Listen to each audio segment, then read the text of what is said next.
আসসালামু আলাইকুম ওয়া রাহমাতুল্লাহি ওয়া বারাকাতুহু। ওয়ালাইকুম আসসালাম রহমতুল্লাহি বারাকাত। তামিম বিন রুবেল, কেমন আছো? আলহামদুলিল্লাহ, আল্লাহ ভালো রেখেছেন। আপনি কেমন আছেন উস্তাদ জি? আলহামদুলিল্লাহ, আমি আল্লাহ তাআলার অশেষ নিয়ামতে ভালো আছি।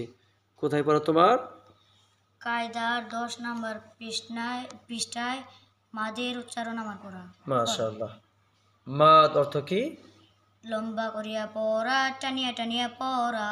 হ্যাঁ। মাদের হরফ কয়টি? মাদের হরফ 3টি। যেমন যেমন আলিফ, ওয়াও, ইয়ে। জবর কে কি বলে?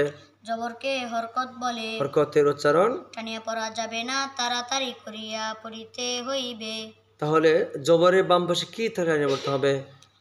জবরের বাম পাশে জবরের জবরের বাম পাশে খালি আলিফ মাদের হরফ। মাদের হরফ হইলে তাহার ডান দিকে হরফের হরকতের সঙ্গে মিলাইয়া এক আলিফ টানিয়া পড়িতে হইবে। যেমন যেমন বা, আলিফ জবর বা।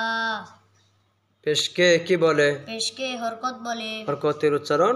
টানিয়া পড়া যাবে না, তাড়াতাড়ি করিয়া পড়িতে হইবে। তাহলে পেশে বাম পাশে কি থাকলে জানিয়ে বলতে হবে?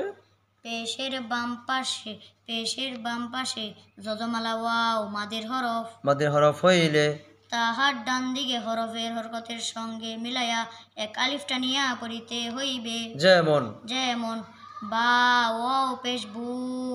জেরকে কি বলে? জেরকে হরকত বলে। হরকতের উচ্চারণ? টানিয়া পড়া যাবে না, তাড়াতাড়ি করিয়া পড়িতে হইবে। জের বাম পাশে কি থাকলে জানিয়ে বলতে হবে? জেরের বাম পাশে যজমালা ইয়ে মাদের হরফ। মাদের হরফ হইলে তাহার ডান দিকে হরফের হরকতের সঙ্গে মিলাইয়া এক আলিফ টানিয়া পড়িতে হইবে। যেমন যেমন বা, বা ইয়াজের বি। তিনটা মিলিয়া তিনটা মিলিয়ে উচ্চারণ হইবে বা বু বি।